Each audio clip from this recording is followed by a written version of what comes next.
विनय महाधारे जो प्राणी शिव वनिता की सखी वखाने। कहते हैं विनय महाधारे जो प्राणी, मान्य महाविश्वरूप करई नीच गति जगत में। कहते हैं बुलंदी देर तक किस शख्स के हिस्से में होती है, बुलंदी देर तक किस शख्स के हिस्से में होती है, और बहुत ऊंची इमारत हर घड़ी खतरे में होती है। बहुत ऊंची इमारत हर घड़ी खतरे में होती है। ध्यान रखना, हमारे आचार्यों ने 16 कारण भावना मानने के लिए कहा है। विनय गुण बहुत जरूरी है, क्योंकि जिसके अंदर दर्शन विशुद्धि भी है वो सिर्फ भगवान के दर्शन ही नहीं करेगा, वो हर प्राणी में परमात्मा के दर्शन करेगा। वो एक इंद्रिय प्राणी में भी देखेगा कि ये जीवात्मा भी आगामी काल में सिद्ध हो सकता है, क्योंकि हमारी और आप सबकी यात्रा निगोद से प्रारंभ होती है, और यदि नहीं सुधर पाए तो वापस निगोद में ही चले जाएंगे। जिस प्रकार से बच्चा दिन भर कहीं रहे, रात को माँ के पास पहुँचता है, इसी प्रकार से यदि हमने अपनी जीवन यात्रा नहीं सुधारी तो आखिरी समय में 2000 सागर के बाद त्रस पर्याय मिली है सिर्फ इतने से समय के लिए, और यदि नहीं कल्याण किया तो वापिस हमें निगोद में जाना पड़ेगा। इसलिए आचार्य कहते हैं कि शिव वनिता की सखी वखाने, यानी उससे उसका मिलन हो जाता है, उससे उसका परिचय हो जाता है, वो सच्ची सखी हो जाती है, जिसको कहीं नहीं बताते हैं बात, अपनी सहेली को बता देते हैं। तो कहा है, क्यों कहा है कि विनय कई प्रकार की होती है, ज्ञान विनय, दर्शन विनय, चारित्र विनय, तप विनय और लौकिक विनय। आपने देखा होगा हम गुरुजनों के, लौकिक गुरुओं को नमस्कार करते हैं, माता पिता को नमस्कार करते हैं। पहले तो इतना बड़प्पन था कि घर की चीज़ों को भी, दुकान भी, वो ये नहीं, अपने जैन दर्शन के अनुसार ये विनय विनय नहीं है, लेकिन फिर भी जिन चीज़ों से काम पड़ता था उनको वादित्र वाला बाजा को सिर पे लगा लेता था, तराजू वाला तराजू को, हर चीज़ को सम्मान दिया जाता था, हर चीज़ को शुभ मुहूर्त में भगवान का नाम लेकर शुरुआत किया जाता था। एक माँ ने दही जमाया और रोज़ कहती थी भगवान की कृपा से अच्छा जम गया। बेटे ने पूछा, माँ दही तो तुम जमाती हो और फिर रोज़ क्यों कहती हो भगवान की कृपा से दही अच्छा जम गया? और बोले जमाते टाइम भी कहती हो भगवान अच्छे से जम जाए।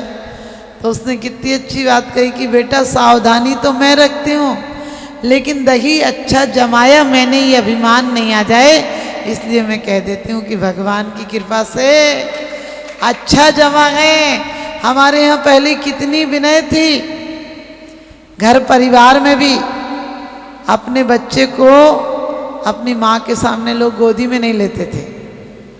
बेटी मायके जाती थी तो अपने बच्चे को गोद में लेकर नहीं जाती थी। कोई आपका घर पूछे तो लोग कहते थे आपका ही घर है, कोई आपका बच्चा पूछे तो क्या कहते थे आपका ही बच्चा है। ये किसका प्रतीक था? ये इसका प्रतीक था कि विनय था, बहुमान था, लोकाचार था।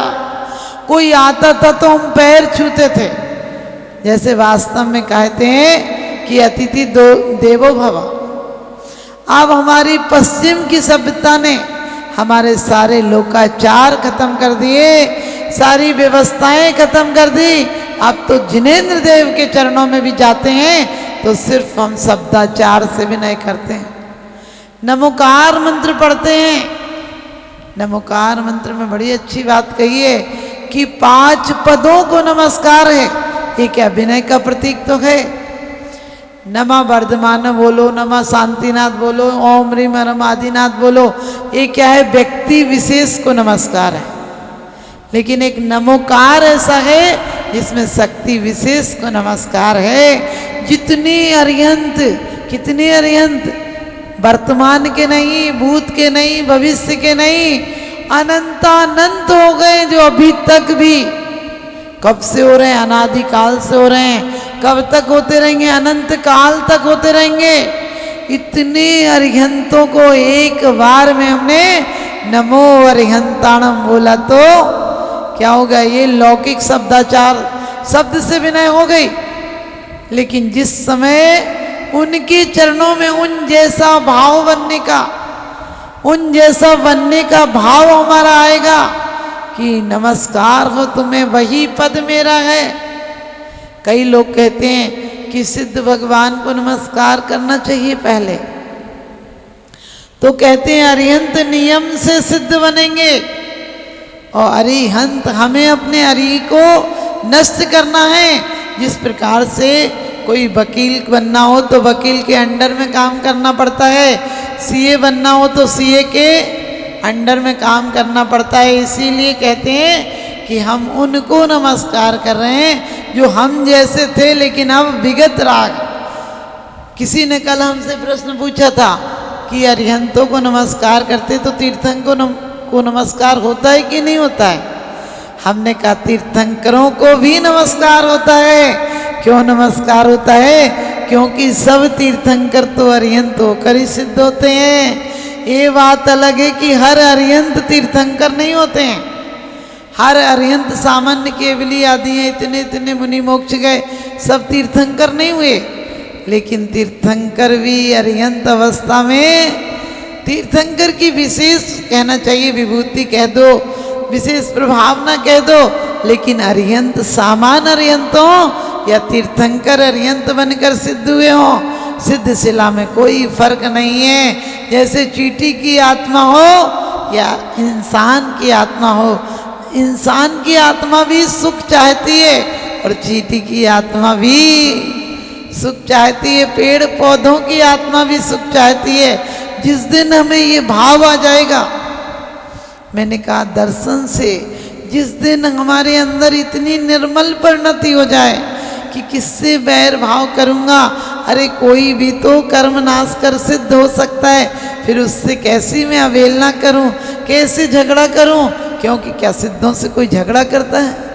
और आने वाले समय में ना जाने कैसी कैसी निगूढ़ या जीव भी निकल कर एक भव में गिजाई जाई की पर्याय पाकर और मोक्ष चले जाते हैं एक भव बाद। हम किसका विरोध करें? इसलिए ज्ञानाचार, ज्ञानाचार ज्ञान की भी विनय करना। कैसे कोई ज्ञान में वृद्ध होता है, कोई उम्र में वृद्ध होता है।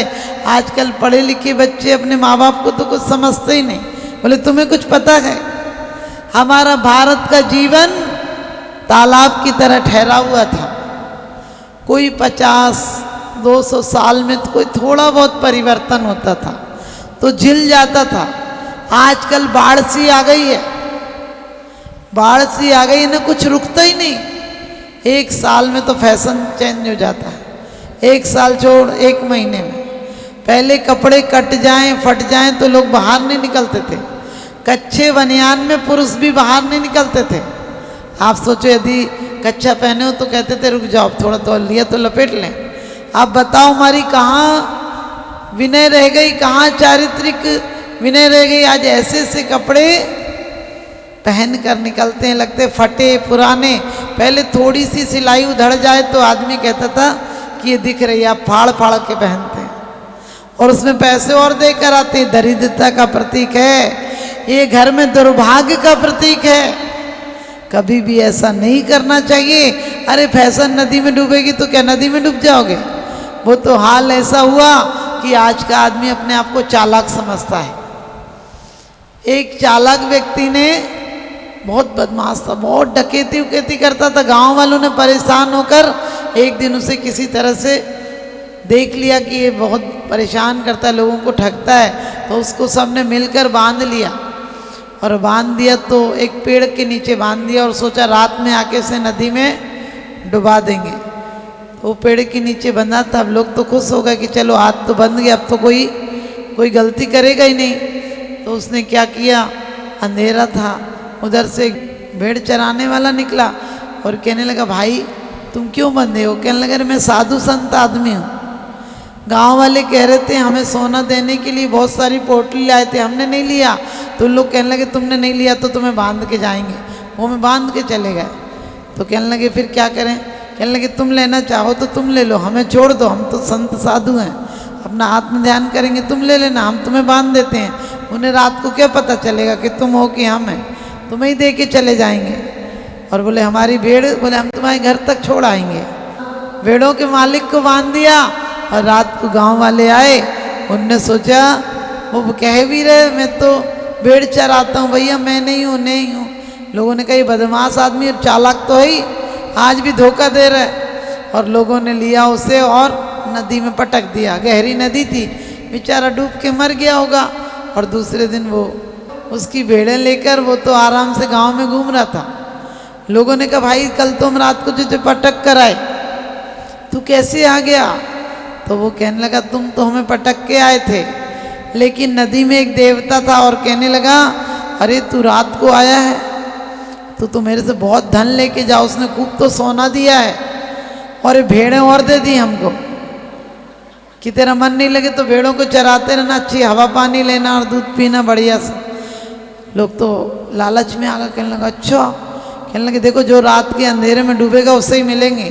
क्या था पता, पूरा गांव डूब गया जाकर, और गांव डूब गया। वो तो बड़ा खुश हुआ कि अच्छा हुआ पूरा गांव डूब गया, अब तो पूरे घर हमारे हो गए, गांव के पूरे घर का जितना सामान था वो हमारा हो गया। लेकिन ध्यान रखना, सामान और घर को तो उसने समझा था सुख मिलेगा, लेकिन दूसरे दिन से कहने लगा क्या करेंगे, अब गांव में कोई रहा ही नहीं, किसको दिखाएं कि मुझ पे पैसा है, किसको दिखाएं कि मुझ पे भेड़ें हैं, किसको दिखाएं कि इतने मकानों का मालिक हूँ। और कहते हैं एक दिन उसने भी सुसाइड कर ली। हम सब का भी यही हाल होगा, कब तक दिखाएंगे?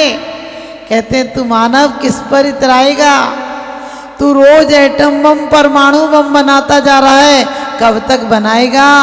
ना जाने किस दिन किस कौन सा बटन तुझसे दब जाएगा, और एटम बम जब फूटेगा तो तुझे पश्चाताप का मौका तक नहीं मिल पाएगा। फिर तू बता दर्पण देखकर किस पर इतराएगा? जब देखने वाला ही नहीं बचेगा तो तू दर्पण देखकर किसको दिखाएगा? तू दर्पण किसको दिखाएगा? ऐसी हालत हो गई आज। हम सोचते हैं मकानों से सुख मिलेगा, धन वैभव से सुख मिलेगा, लेकिन हमारे आचार्य कहते हैं सुख मिलेगा तो नम्रता से सुख मिलेगा।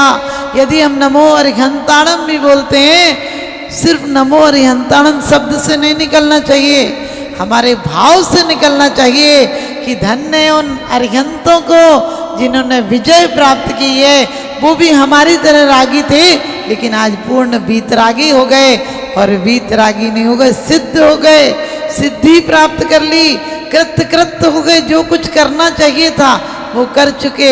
हम तो कर कर के भी हार जाते हैं, हम जिंदगी भर करते हैं फिर भी सुनने को क्या मिलता है? एक दिन पत्नी पति की नहीं सुने, बोले तू मेरे लिए करती क्या है? और एक दिन पति को सामान नहीं ला पाए, पत्नी कहती मेरे तो भाग्य फूट गया। सुनते भी हो कभी? अरे जिंदगी में पूरे दिन लाया वो कुछ नहीं, एक दिन नहीं लाया बोले भाग्य फूट गए। हमने कि भाग्य फूट जाते तो तुम सिद्ध बन जाते। जिसके कर्म फूट गए, कर्म फूट गए, वो क्या हुआ? बिखर गए कर्म, तो अब दोबारा नहीं इकट्ठे होते हैं। हमें भाग्य नहीं फोड़ने हैं, हमें कर्म फोड़ने हैं, महाभाग्य को प्राप्त करना है। तो 5 पद हैं, पोस्ट 5 हैं। आचार्य ने कितनी अच्छी बात कही, अरिहंतों को नमस्कार हो, सिद्धों को नमस्कार हो, जो प्राप्त कर चुके हैं उस पद को, उससे नमस्कार हो। तो सिद्धों को नमस्कार हो, आचार्यों को नमस्कार हो। आचार्यों को नमस्कार का मतलब जिनका आचरण हमें शिक्षा देता है, जिनका पथ प्रदर्शक आचरण है।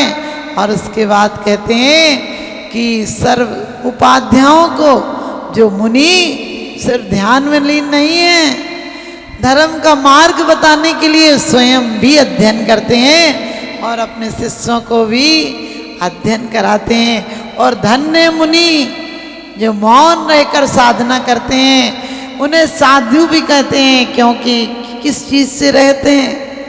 कह दिया विषयासा वसाती तो निरारंभो पर गिरा, ज्ञान ध्यान तपो रखता तपस्वी सब प्रशस्ते। ध्यान रखना, दर्शन विनय भी होगी तो 16 में से 15 अपने आप आ जाएंगी भावनाएं।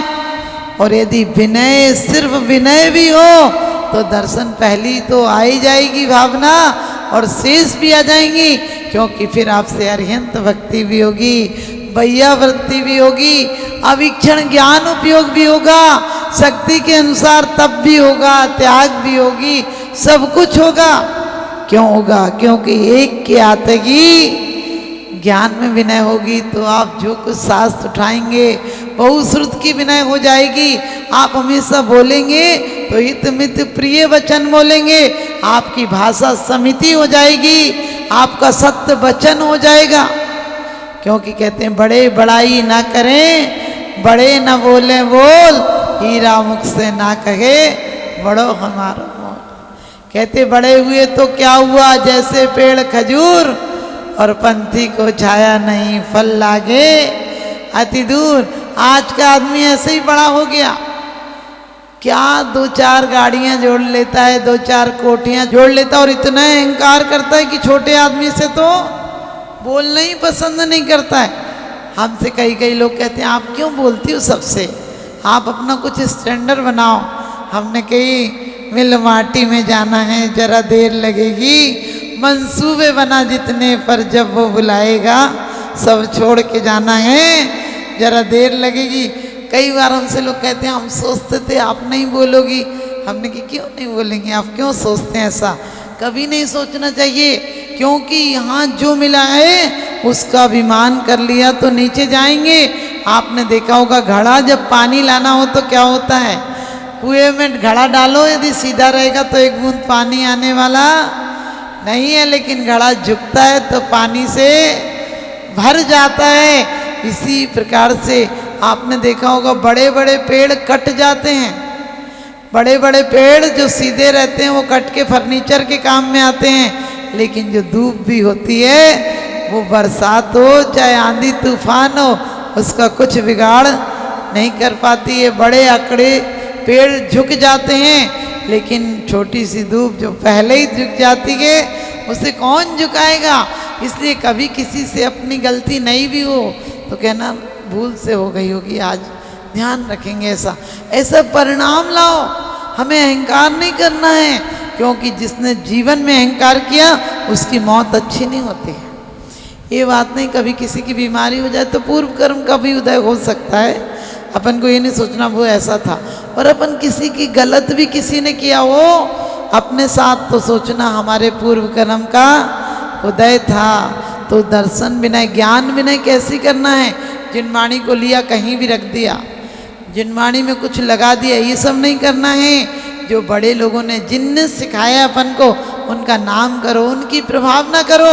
समंत्रभद्र स्वामी भी तो यही कहते हैं कि जो गुरुओं की प्रशंसा करता है उसकी कीर्ति बढ़ती है, जो उन्हें नमस्कार करता है भक्ति सुंदर रूपम, जो भक्ति करता है उसको सुंदर रूप मिलता है, जो वैयावृत्ति करता है उसे बल मिलता है।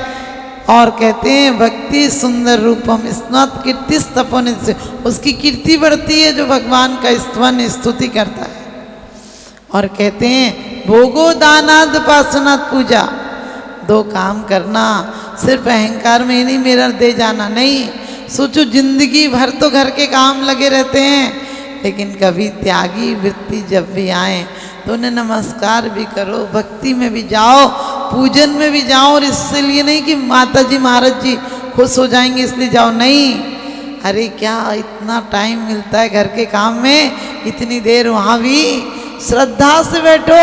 और ये श्रद्धा से नहीं कि बस महाराज जी माता जी की जय हो, नहीं। सोचो वो पद कब हमको मिले। लोग पाटों पर लड़ पड़ते हैं, लोग धर्म के नाम पे लड़ पड़ते हैं, मंदिरों के नाम पर लड़ पड़ते हैं। बोले ये मेरा मंदिर, वो तुम्हारा मंदिर। तुम्हारा मंदिर होता तो तुम यहाँ होते क्या, तुम सिद्ध शिला में होते।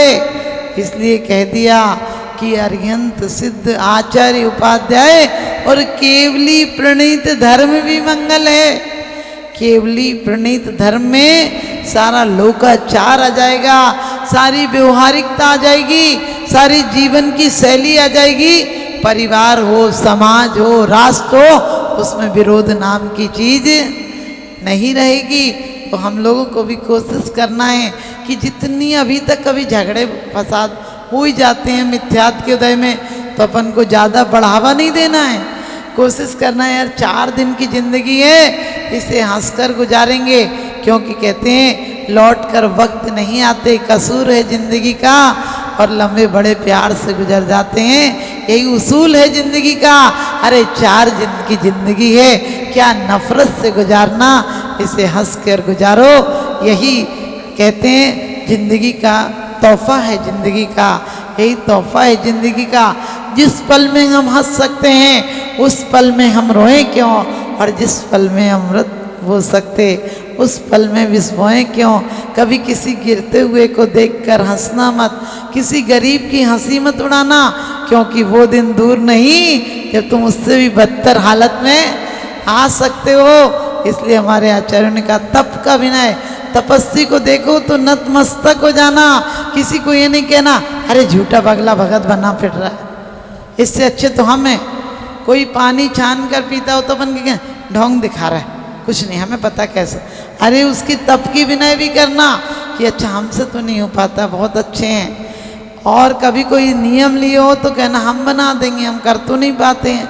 हमें कई बार देखो, हम तो सच बताएं हमसे उपवास आदि नहीं होते ज़्यादा, लेकिन जो लोग करते हैं उनके प्रति हमें बहुत बहुमान आता है कि भाई धन्य, इनको और शक्ति दे, सिंह निष्क्रीडत जैसे व्रत करें और तीर्थंकर पद को पाएं।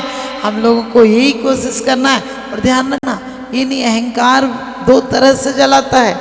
स्वयं अहंकारी व्यक्ति सोचता है कोई देख ले कि मेरे पास भी कुछ है। एक महिला ने बाजूबंद बनवाया।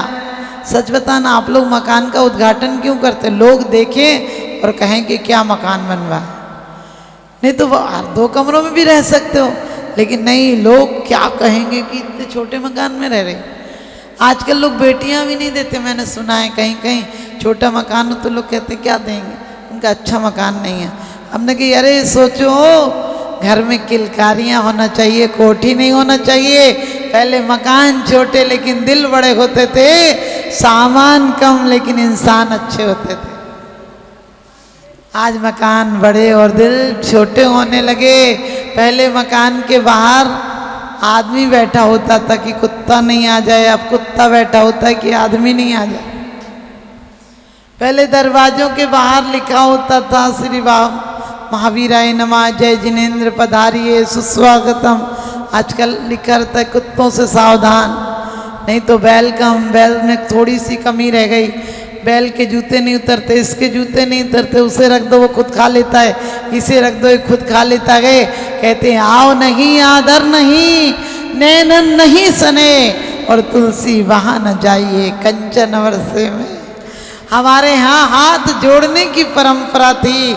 4 मिले 64 किले, 20 रहे कर जोड़, और सज्जन से सज्जन मिले हर से 60 करोड़। आजकल तो हाथ मिलाते हैं जैसे पहलवानी का इरादा हो, लड़ाई का इरादा हो, आजा कुश्ती में। हमें अपनी भारतीय संस्कृति को बिल्कुल नहीं छोड़ना है। जो पहले हो गया। अब जितनी बदलाव आ गया, फिर भी बच्चों से घर में कहो बेटा जय जिनेन्द्र करते हैं, क्योंकि ज्ञानी से ज्ञानी मिले, करे ज्ञान की बात, और मूर्ख से मूर्ख मिले के घूसा के लात। तो ध्यान रखना, हम लोगों को बच्चों को सिखाएं कि बेटा जय जिनेन्द्र करते हैं। सुबह उठकर हेलो मम्मी, हेलो दादी, ऐसे नहीं बोलो। हला क्यों रहा है, थोड़े दिन तो बस सुने दो उसको, अभी से ही उसकी नींव हिलाने में लग रहा है। इसलिए हम लोगों को अच्छी कहा तपाचार। तपस्वी जो कोई भी हो, सोच का खाता हो, उपवास करता हो, तो ये मत कहना 6 रोटी खाता कर लिया तो क्या बड़ी बात। ये हमारी ईर्षा, कलेश, जलन बोल रही है अंदर से। यदि कोई दान करता है, कहने खूब 2 नंबर का आरा दे देते तो क्या हुआ। अरे कोई देता हो तो कहना भगवान खूब अच्छी ने खूब दे, सद्बुद्धि दे। ध्यान रखना, किसी के घर पर, किसी की दुकान से तुम निकलोगे मिठाई की दुकान पर, तो खरीद नहीं पाओ तो सुगंध जरूर आ जाएगी। इसी प्रकार से हमें पुण्यबंध जरूर हो जाएगा। किसी के बच्चे पढ़ते हो तो ईर्ष्या मत करना है मेरे बच्चा नहीं पढ़ा, सोचना चलो इनके बच्चे भी तो कभी हमारे बच्चे हो सकते। कौन सा जीव है जिससे हमारा रिश्ता नहीं रहा हो। कौन सा जीव ऐसा है, कुंद कुंद स्वामी कहते हैं, जो हमारा मित्र नहीं हुआ हो, दुश्मन नहीं हुआ हो।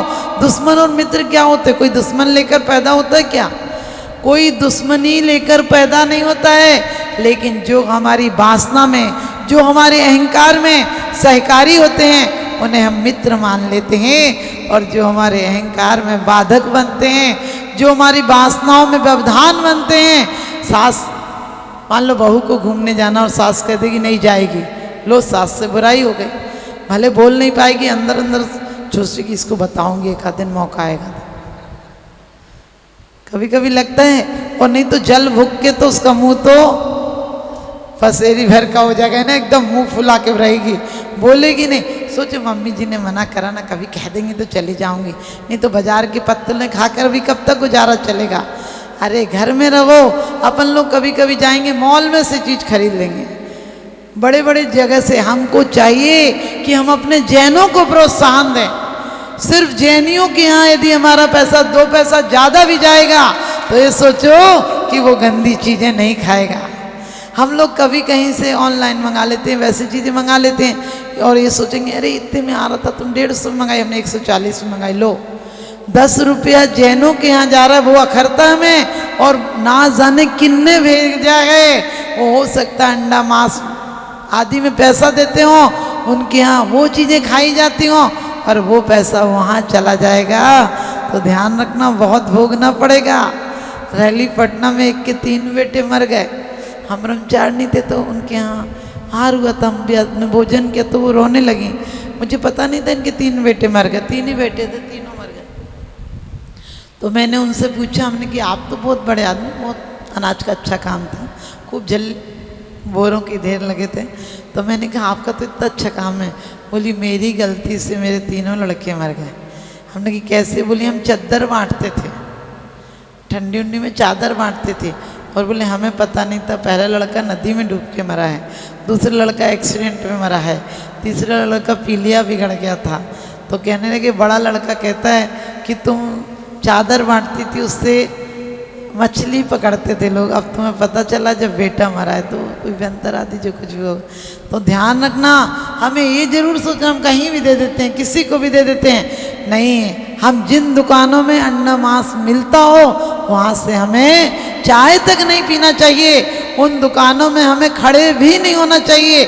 बच्चे यदि जिद भी करें तो हमें कहना चाहिए बेटा अपन उसमें नहीं जाते, देखो उन्हीं बर्तनों में वो बन गया होगा, उन्हीं बर्तनों में आपको पता होगा वो चीज़ें भी बन जाती हैं, उन्हीं हाथों से बनाने वाले हैं, वही क्रूर लोग हैं। तो हमें ऐसी होटलों में भी फंक्शन नहीं करना चाहिए जहाँ की वेज और नॉन वेज दोनों बनता हो। तो ये ध्यान रखना, ये छोटी छोटी बातें हैं, लेकिन यही जैसा खाओ अन्न वैसा होगा मन, जैसा पियो पानी वैसी बोलो वाणी। आप लोग सौभाग्यशाली हैं कि साल में परिंदा बदलते हैं, इसका मतलब पानी भी ऊंचा रहता था हमारे यहाँ। आप सबकी मर्यादा समाप्त हो गई। तो चलिए हम आप लोगों को यही आशीर्वाद देंगे कि आप लोग घरों में भी विनय, जो बड़े लोग हैं ऐसे नहीं, हम नहीं छूते पैर, मेरा मन नहीं मिलता उनसे। अरे नहीं मन मिलता हो, तुम चाहते हो, यदि तुमने बड़ों की सेवा की होती, यदि तुमने अपने बुजुर्गों की सेवा की होती, तुम्हें अपने बच्चों से कोई शिकायत नहीं होती। क्योंकि बारिश ना पड़े तो फसलें खराब हो जाती हैं, और संस्कार ना दिए जाएं तो नस्लें खराब हो जाती हैं, नस्लें खराब हो जाती हैं। तो आप सबको यही आशीर्वाद दूंगी कि आप लोग अपने जीवन में, पूरे परिवार में सब चीज़ की विनय करें। अपन लेते हैं कुर्सी मुड्डा ऐसे उठा के पैर से सरकाएंगे, अरे हाथ से उठा लो यदि उठने लायक हैं। आपने देखा हो मंदिर में एक चौकी पड़ी होगी ना, अपन 3 परिक्रमा दे लेंगे लेकिन वो चौकी को सरकाएंगे नहीं। हो सकता है किसी बेचारे को कम दिखता हो तो उसको ठोकर लग जाएगी। तो कहते हैं एक व्यक्ति जा रहा था तो वो लालटेन लेकर, अंधा था, तो उसने कहा मैं अंधा हूँ कैसे जाऊँगा? तो दूसरे ने कहा तू लालटेन ले जा। अब वो लालटेन बुझ गई थी और उसको किसी को ठोकर लग गई। तो उसने कहा कि अंधा है क्या? उसने कही तुझे दिखता नहीं मैं लालटेन लिया हूँ। अरे मैं अंधा हूँ, तुझे तो देखना चाहिए मेरे हाथ में लालटेन है। तो उसने कही तू देखता नहीं तो दे तो देख लालटेन काय को लाया, लालटेन बुझी है इसलिए ना तो तुझे दिखा ना तो मुझे दिखा। अरे तू अंधा था, लालटेन नहीं लिए होता तो कम से कम तुझे अभिमान तो नहीं होता कि लालटेन मेरे हाथ में है। हमारी लालटेनें हुई दूसरों को दिखाने के लिए, हम अंधे हैं, मिथ्यात की पट्टी, मिथ्यात का रोग हो रखा है, इसलिए हम अपनी आँखों का इलाज कराएं, दूसरों को दोष देने की पद्धति समाप्त कर दें। यदि हमें क्रोध आता है तो हम ये नहीं कहें कि सामने वाले ने निमित्त दिया। अरे सामने वाला लोग कहते हैं हमें तो कोई कुछ कह देता तो गुस्सा आता है, हमने कि तुम्हें बिना कहे आ जाए तो तुम महापागल, और कहने पे आ जाए तो वो मालिक तुम नौकर, क्योंकि वो जैसा स्विच दबाए वैसा तुम रिमोट घूमते हो। अपने जीवन की रिमोट दूसरों को नहीं देंगे, वो चाह कर भी मुझे न राग करा पाएगा न द्वेष करा पाएगा। हम करेंगे तो सिर्फ धर्मानुराग करेंगे, हम करेंगे तो जब तक बीमारी ठीक नहीं हो तब तक दवा खानी चाहिए, और बीमारी ठीक हो जाए तो दवा अपने आप छूट जाती है। जब तक हमें शुद्धोपयोग की प्राप्ति नहीं हुई तब तक हम शुभ उपयोग में लगे रहेंगे और अशुभ उपयोग छूट जाएगा। इसलिए चौथे गुणस्थान तक हमें पुरुषार्थ पूर्वक अशुभ उपयोग को छोड़ना पड़ता है और पुरुषार्थ पूर्वक शुभ में लगना पड़ता है, लेकिन साधने के ऊपर अपने आप हमारी शुद्धोपयोग की परिणति हो जाती है।